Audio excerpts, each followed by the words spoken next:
جوانوں، گناہ کا احساس اور اپنے گناہوں پر رونا، نادم ہو کر، شرمندہ ہو کر اپنے گناہوں پر رونا، یہ میرے اللہ کو بہت پسند ہے۔ اللہ کی بارگاہ میں آنسو نہیں ہے، اس لیے وہ ہمارے آنسوں کی قدر کرتا ہے، اس لیے کہ آنسو تو صرف گنہگار بندوں کی آنکھوں سے ہی نکلتے ہیں، آنسو تو صرف توبہ کرتے وقت ہی نکلتے ہیں، آنسو تو خشیت الہی میں ہی نکلتے ہیں، ورنہ فرشتوں کے آنسو تو نہیں نکلتے۔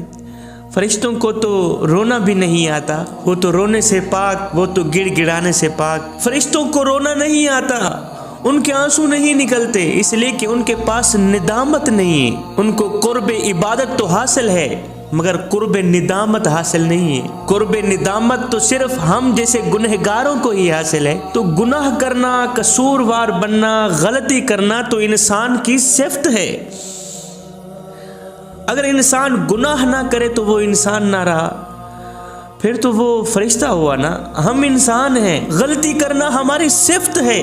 کیا اس وجہ سے اللہ کا در چھوڑ دیا جائے اور اللہ کا دربار چھوڑ کر، کریم مالک کی چوکھٹ چھوڑ کر کوئی اور جاہ پناہ بھی کہاں ہے؟ کوئی اور دروازہ ہے جس کا سہارا لیا جائے؟ حضور علیہ الصلوۃ والسلام نے فرمایا، جب توبہ کرنے والے جنت میں پہنچ جائیں گے تو اللہ تعالیٰ سے عرض کریں گے، مالک ہم نے سنا تھا کہ قیامت میں پل صراط بھی ہے، ہمیں پل صراط سے بھی گزرنا ہوگا۔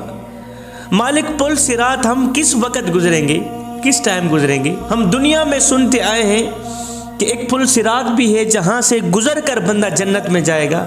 مالک ہم تو ڈائریکٹ جنت میں آ گئے، پل صراط سے تو ہم گزرے ہی نہیں، پل صراط کہاں ہے؟ تو اللہ تعالیٰ فرمائے گا، میرے بندو تم پل صراط سے گزر کر آئے ہو، تمہیں پتہ ہی نہیں چلا۔ یہ سامنے پل صراط ہی تو ہے جہاں سے ابھی تم لوگ گزرے ہو، تمہیں پتہ ہی نہیں چلا کہ ہم سڑک پر سے گزر رہے ہیں یا پل صراط سے گزر رہے ہیں، اور ہم پھولوں کے اوپر چڑھتے چڑھتے گزر رہے ہیں یا پل صراط پر سے گزر رہے ہیں۔ میرے بندو، جب تم رات کے دوسرے پہر اپنی آنکھوں سے آنسو بہاتے تھے، رات کی تنہائیوں میں اٹھ اٹھ کے قرآن پڑھا کرتے تھے، رات کی تاریکیوں میں اٹھ اٹھ کے مجھے سجدے کیا کرتے تھے،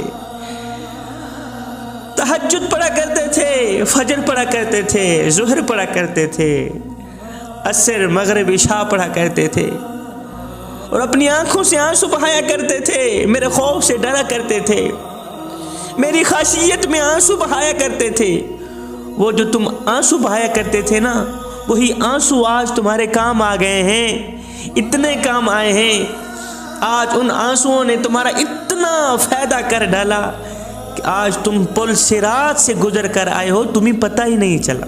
میرے حضور علیہ الصلوۃ والسلام نے ارشاد فرمایا کہ جس بندے کے دل میں ذرا برابر بھی اللہ کا خوف آیا، خدا کا خوف آیا، تو اس خوف کی وجہ سے اس کی آنکھوں سے ایک قطرہ آنسوؤں کا نکلا، ایک قطرہ آنسوؤں کا نکلا، وہ آنسوؤں کا قطرہ ابھی زمین پر بعد میں جاتا ہے، اللہ تعالیٰ اس کا فیصلہ پہلے کر دیتا ہے کہ اس کے اوپر جہنم کی آگ حرام کر دی جائے۔ پھر اللہ تعالیٰ کو یہ بھی پتا ہے کہ میرے جو بندے ہیں نا وہ پتھر دل ہیں، ان کو زیادہ رونا نہیں آتا، تو ساتھ میں اللہ تعالیٰ نے یہ بھی سہولت دے دی ہے کہ چلو تھوڑا سا خوف دل میں آ جائے، اس خوف کی وجہ سے آنسو قطرہ نکل کے اس جگہ پر آئے، اس جگہ پر آئے، میں نے فیصلہ کر دینا ہے کہ تیرے اوپر جہنم کی آگ کو حرام کر دینا ہے۔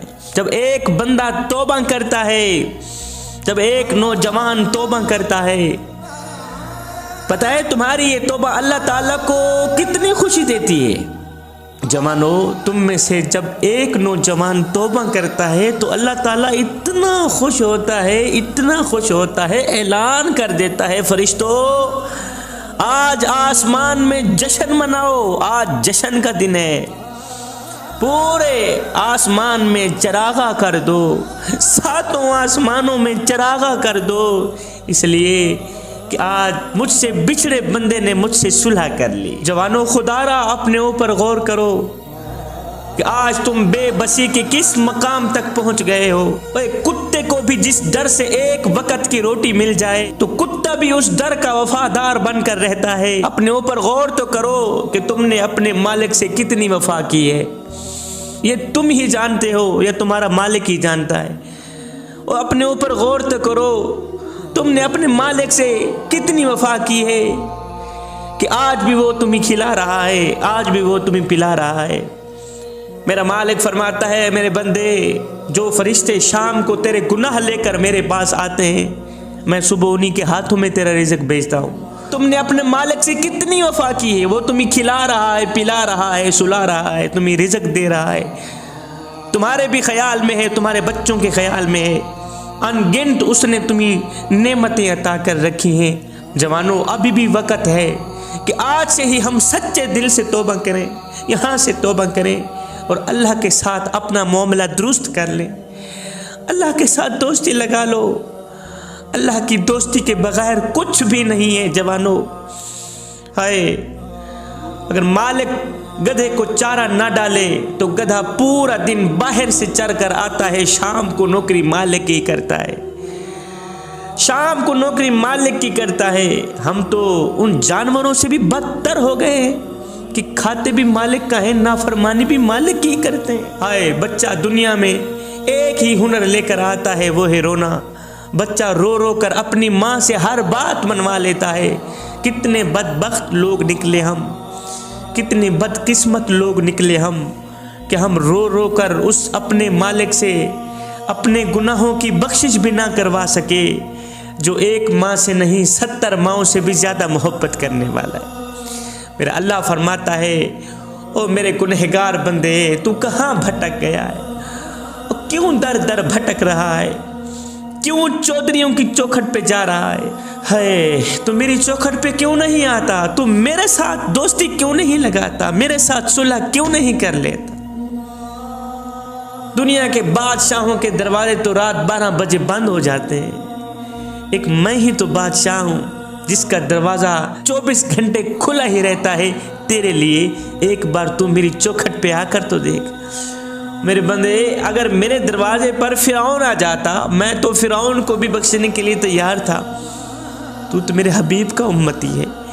اے بندے، ایک بار تو میرے دروازے پہ آ کر تو دیکھ، ایک بار تو میری چوکھٹ پہ آ کر تو دیکھ، ایک بار اپنا دامن پھیلا کر تو دیکھ، ایک بار میرے آگے اپنا قیمتی سر جھکا کر تو دیکھ۔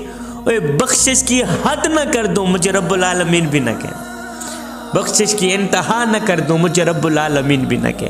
جب تہجد کی نماز تک پہنچ جاؤ تو سمجھ لینا اللہ نے تمہیں اپنے قریب کر لیا، کیونکہ یہ وہ نماز ہے جو مؤذن کی اذان پر نہیں، دل کی اذان پر ادا کی جاتی۔